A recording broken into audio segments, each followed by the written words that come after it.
జనరల్‌గా ఆడవాళ్ళకి కోపం ముక్కు మీదే ఉంటుంది. ఆ కోపాన్ని తగ్గించుకోవడానికి ఒక చిన్న టిప్పు. ఇది ఒక బిస్కెట్. ఈ బిస్కెట్ నాకిష్టం ఉండదు. అందుకే పక్కకు పెట్టేస్తున్నా. అదే విధంగా జీవితంలో కొన్ని మాటలు, చూడకూడని చూపులు మనకి అవసరం లేనివి.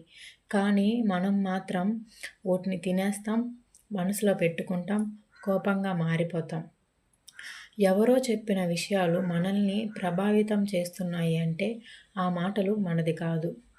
మనది కానప్పుడు బిస్కెట్‌లాగా పక్కకి పెట్టేయొచ్చు గదా! ప్రతి మాటకి రియాక్ట్ అవ్వాల్సిన అవసరం లేదు. మనం తీసుకున్న నిర్ణయం మన మైండ్‌సెట్ మీద ఆధారపడి ఉంటుంది. కాబట్టి నెక్స్ట్ టైమ్ మీకు కోపమొస్తే ఆ మాటని తీసుకోవాలా? లేకపోతే పక్కకు పెట్టేయాలా? మీరే డిసైడ్ చేసుకోండి.